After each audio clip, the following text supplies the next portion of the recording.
सुप्रभात विद्यार्थियों। मैं अमित कुमार सिंगल, टीजीटी हिंदी केंद्रीय विद्यालय दिरांग। विद्यार्थियों, आज हमारी पाठ्य पुस्तक क्षितिज भाग 2 में हम जयशंकर प्रसाद द्वारा रचित आत्मकथ्य कविता पढ़ेंगे।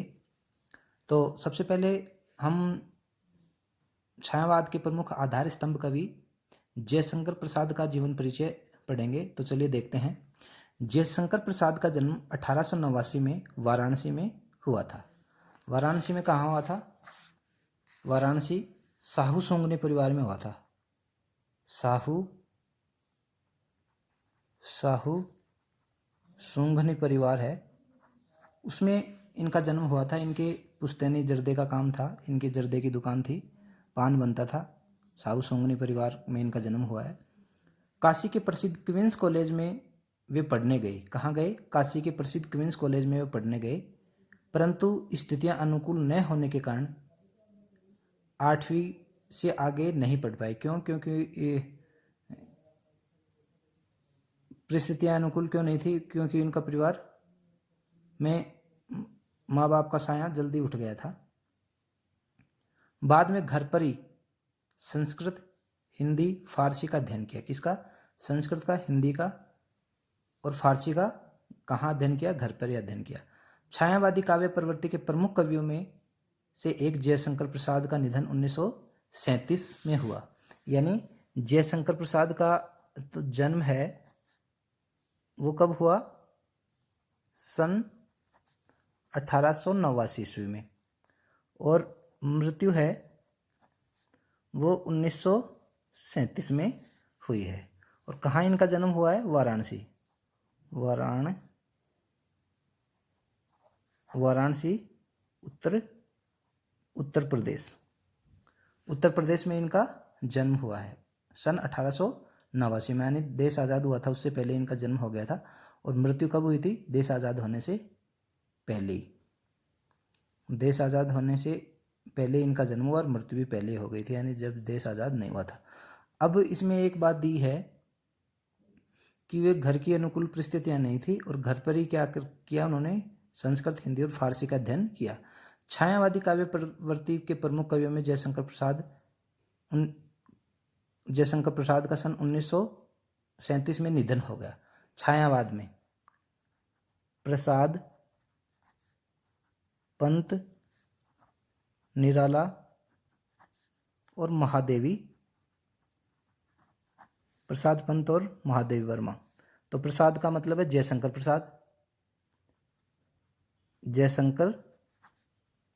प्रसाद। पंत सूर्यकांत त्रिपाठी निराला, और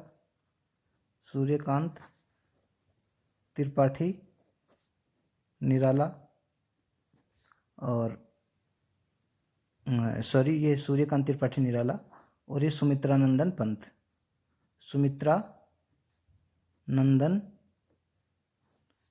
पंत, और ये महादेवी वर्मा। ये छायावाद के 4 आधार स्तंभ कवि हैं। तो जयशंकर प्रसाद उनमें आधार स्तंभ कवि हैं। उनकी प्रमुख काव्य कृतियां हैं चित्राधार, कानन कुसुम, झरना, आंसू, लहर, कामायनी। इसका मैंने शॉर्ट ट्रिक भी बना रखी थी, झाल का, झरना, आंसू, लहर, कामायनी। तो ये इनकी प्रमुख काव्य कृतियां कौन सी? चित्राधार, कानन कुसुम, झरना, आंसू, लहर, कामायनी। आधुनिक हिंदी की श्रेष्ठतम काव्य कृति माने जाने वाली कामायनी। आधुनिक हिंदी की श्रेष्ठतम, कामायनी महाकाव्य है। आधुनिक हिंदी की श्रेष्ठतम काव्य कृति माने जाने वाली कामायनी पर उन्हें मंगला प्रसाद पारितोष दिया गया। कामायनी महाकाव्य है, इसमें बुद्धि और हृदय का समन्वय पे जोर दिया गया है इसमें। और कामायनी इनका प्रसिद्धि का आधार है जयशंकर प्रसाद का, बहुत महत्वपूर्ण है एग्जाम की दृष्टि से भी। वे कवि के साथ साथ सफल गद्यकार भी थे। गद्यकार में कहानियाँ भी लिखी उन्होंने, उपन्यास भी लिखे। उपन्यास बहुत ज़्यादा नहीं लिखे, लेकिन नाटक लिखे। और नाटक है ना, वो पर्दे की दृष्टि से भी अच्छे हैं। और जिस प्रकार गद्य में मुंशी प्रेमचंद को कथाकार और उपन्यास सम्राट कहा जाता है, वैसे ही नाटक के मामले में जयशंकर प्रसाद को नाटक सम्राट कहा जाता है। क्यों? क्योंकि उन्होंने बहुत अच्छे नाटकों की रचना की है। तो चलिए देखते हैं इनके नाटक कौन कौन से हैं। एक तो है अजातशत्रु, चंद्रगुप्त, स्कंदगुप्त। एक तो कौन सा है? अजातशत्रु। एक है चंद्रगुप्त। तो चंद्रगुप्त 1931 में रचा गया था। फिर है स्कंदगुप्त, और ये स्कंदगुप्त 1931 में रचा गया था। 1928 में, सॉरी, स्कंदगुप्त 1928 में रचा गया था और चंद्रगुप्त 1931 में रचा गया था। ध्रुव स्वामिनी, ध्रुव स्वामिनी 1933 में रचा गया था। ये बहुत ही अच्छे इनके नाटक है जयशंकर प्रसाद के। और इरावती उपन्यास, सॉरी, नाटक है। और कंकाल, तितली और इरावती उपन्यास है। कंकाल भी अच्छा है, तितली भी है, और इरावती ये इनका अधूरा उपन्यास है। आकाश, आंधी और इंद्रजाल उनके कहानी संग्रह हैं। कहानी संग्रह कौन से हैं? आकाश, आंधी, इंद्रजाल उनके काव्य संग्रह। किनके? जयशंकर प्रसाद के। प्रसाद का साहित्य जीवन की कोमलता, माधुर्य, शक्ति और ओज का साहित्य माना जाता है। प्रसाद का साहित्य जीवन की कोमलता, माधुर्यता, शक्ति और ओज का साहित्य माना जाता है। छायावादी कविता की अतिशय काल्पनिकता, छायावादी कल्पना की। अब ये देखिए, प्रत्येक विषय का अपना इतिहास होता है। तो हिंदी साहित्य को के इतिहास को आदिकाल, फिर है मध्यकाल, और फिर है आधुनिक काल। आधुनिक काल। तो इसमें आदिकाल के बाद में जो मध्यकाल है, इसको दो भागों में बांटा गया है, भक्ति काल और रीतिकाल। भक्ति काल और रीतिकाल। रीतिकाल, ये दो भागों में बांटा गया है इसको। फिर आधुनिक काल में, आधुनिक काल में ये आपका आधुनिक काल में भारतेंदु युग है, भारतेंदु युग है। फिर द्विवेदी युग है, द्विवेदी यानी महावीर प्रसाद द्विवेदी युग है। और फिर छायावादी युग है, छायावादी युग है। छायावाद के बाद में प्रगतिवाद, फिर उसके बाद में प्रयोगवाद, फिर नई कविता, नई कविता, फिर साठोत्तरी, साठोत्तरी कविता यानी 60 के दशक की। तो ये जयशंकर प्रसाद हैं, छायावाद के कवि हैं। यहाँ से लिया गया, आधुनिक काल में छायावाद के कवि हैं। छायावादी कविता की अतिशय काल्पनिकता, यानी छायावाद की कविता में क्या है? ज़्यादा कल्पना है, सौंदर्य का सूक्ष्म चित्रण है, प्रकृति प्रेम दर्शाया गया है, देश प्रेम और शैली की लाक्षणिकता उनकी कविता की प्रमुख विशेषताएं हैं। जयशंकर प्रसाद की कविता की क्या है? अतिशय काल्पनिकता, काल्पनिकता का समावेश है, सौंदर्य का सूक्ष्म चित्रण है, प्रकृति प्रेम है, और देश प्रेम और शैली की लाक्षणिकता उनकी कविता की प्रमुख विशेषताएं। किनकी कविता की? जयशंकर प्रसाद की कविता की प्रमुख विशेषताएं हैं। इतिहास और दर्शन में उनकी गहरी रुचि थी, जो उनके साहित्य में स्पष्ट दिखाई देती है। किसमें? इतिहास और दर्शन में उनकी गहरी रुचि थी, इसलिए उन्होंने, देखिए, ये अजातशत्रु, चंद्रगुप्त, स्कंदगुप्त, ध्रुव स्वामिनी, ये ऐतिहासिक नाटक हैं।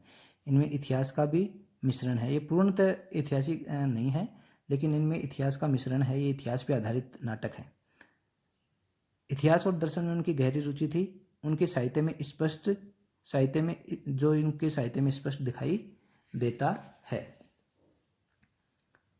प्रेमचंद के संपादन में हंस, माधुरी जागरण, प्रेमचंद ने हंस पत्रिका का, माधुरी का, जागरण का इनका संपादन किया था। प्रेमचंद के संपादन में हंस पत्रिका का आत्मकथा विशेषांक निकलना तय हुआ। आत्मकथा विशेषांक निकलना तय हुआ था। प्रसाद जी के मित्रों ने आग्रह किया था कि वे आत्मकथा लिखें। प्रसाद जी के मित्रों ने क्या आग्रह किया था कि वे आत्मकथा लिखें? प्रसाद जी इससे सहमत नहीं थे।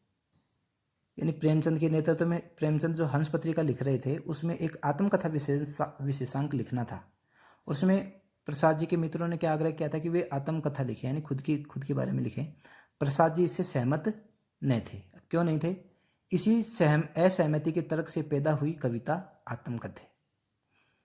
यानी जो मित्रों ने आत्मकथा लिखने के लिए प्रेरित किया था, लेकिन वो जयशंकर प्रसाद उनसे सहमत नहीं थे, और उसी असहमति से कौन सी कविता पैदा हुई? आत्मकथा। और आत्मकथा का ही उसी का जिक्र इस कविता में किया गया है। यह कविता पहली बार 1932 में हंस के आत्मकथा विशेषांक में प्रकाशित हुई।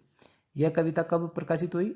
1932 में हंस के आत्मकथा विशेषांक में प्रकाशित हुई।